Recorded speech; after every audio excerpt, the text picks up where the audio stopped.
But I would say either way, hiring, it gets very complicated. More than anything, I would say is the managing part.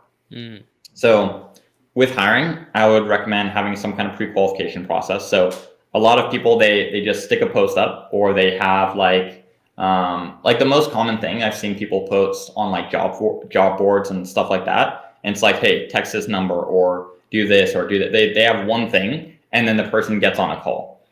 What you generally want to do, from what we've done and what we've seen work really well, you do the same process you would for a client for an employee.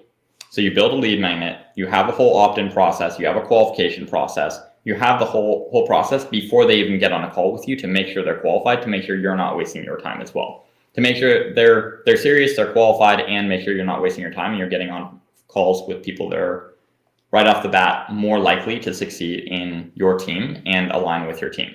And then after that, you want to get really good at interviewing. So you just probably want to do, I'd say, a couple hundred minimum interviews before. I would expect to do at least 100 to 300 interviews before you actually get really good at interviewing.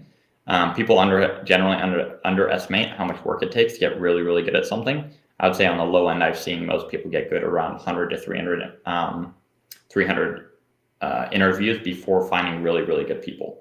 Sometimes there's exceptions where one good person or a few good people come in sooner, or if they already have an audience, it makes it way easier. For example, like for you, I know you already have an audience and everything, and people would come in from your organic side because generally those people are more qualified because they're already bought into the vision. They're already interested in what you offer and what you do. So they're like, yeah, I'm interested in this, and I'm actually going to try a lot harder. But without that, just random postings, and if people don't know you, it's a lot harder because you have to qualify through a lot of people. We have an HR team to do that now, and generally for Profit Driver Accelerator system, we actually implement an HR team for that as well as the whole qualification process and everything for all of our partners. But it does take a lot of practice. There's a lot of SOPs in place and everything that it takes to get a good hire. Oh, okay, yeah. Yeah, building a team is tough. You have an HR team now. That's crazy.